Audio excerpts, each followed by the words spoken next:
So I am here for day 2 of the fitting, and just going to keep my voice down for a little bit right now because actually maybe move a little bit closer. Keep my voice down because there are a lot of people in here getting worked on today. I've counted probably 10 people so far that are getting prosthetics made, having different fittings, having different adjustments, all those things. And man, I'll tell you, you want to talk about inspiration. I'll talk a little bit more about it later again because I'm not going to put the camera on these people because as yet I don't know them and I don't have their permission, but I really am inspired by what I'm seeing here. So again, I'm just waiting for them to come out. We're going to take the cast that I made yesterday, and I'm not sure what our next steps are going to be, but we're going to be doing some more work today, and then we'll see. From what they've told me, it's kind of a very free flow schedule based on how much work they can get done on it when I'm not here. But yeah, I just really inspired by some of the people I'm seeing around here, and hopefully over the next 2 weeks, you know, I will have the opportunity to talk to them because again, they're in their physical therapy or they're getting worked on, and I haven't really had the chance. But then be able to share some of their journeys with you as well. All right, more to come. All right, so I'm in the room, and let me do a little bit of moving around here because today we're actually going to work on the next part of the casting. But this is actually what was made from yesterday's experience. I'm not sure if I'm getting it in the camera too well or not because I'm trying to look and show it at the same time, but that's a cast for the inner part of what my stump is.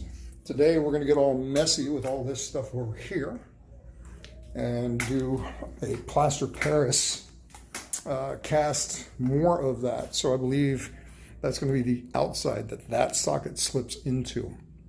Pretty complex compared to what it was when I had my last leg 26 years ago, and even the one that I had made that I didn't end up using 16 years ago. That's a whole other story. I'll tell you all about that.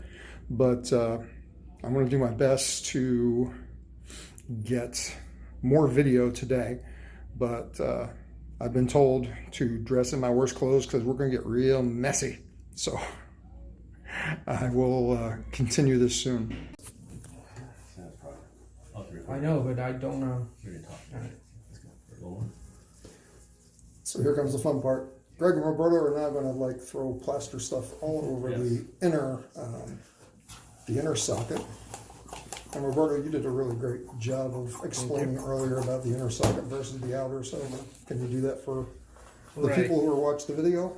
So the inner socket will be attached to the leg via suction, and the outer socket will be attached to the rest of the components. So the primary source of suspension would be the inner socket. Gotcha.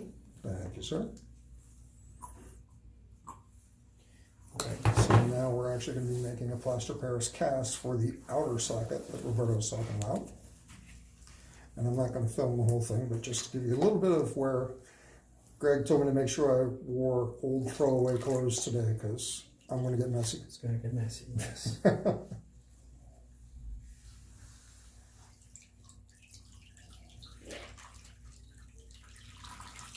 And this is definitely a different fitting process than what I've experienced before.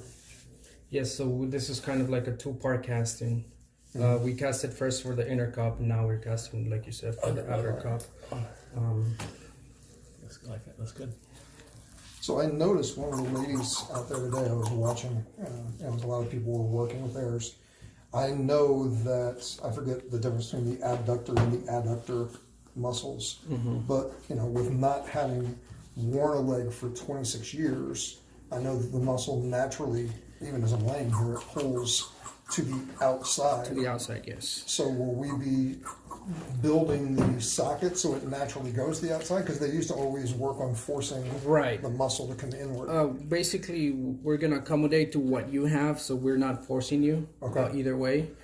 So whatever angle you're at, according to, you know, your Thomas test or your angulation, you know, coming out, we're going to build the socket to that angle. And then how does that end up affecting the gait if I've already got a muscle that's pulling my hip out? I'm just curious. What was that again? How will that affect my gait? It won't. Okay. It won't. Yeah. Okay, cool. It So- shouldn't. So I think as you walk more, you're going to eventually stretch that contracture or whatever is going on, and then we'll be changing the angles accordingly. Yeah. Cool. Folks, I'm going to stop the video for now because we're just continuing to wrap stuff here, and I'm sure you don't want to be bored with all that.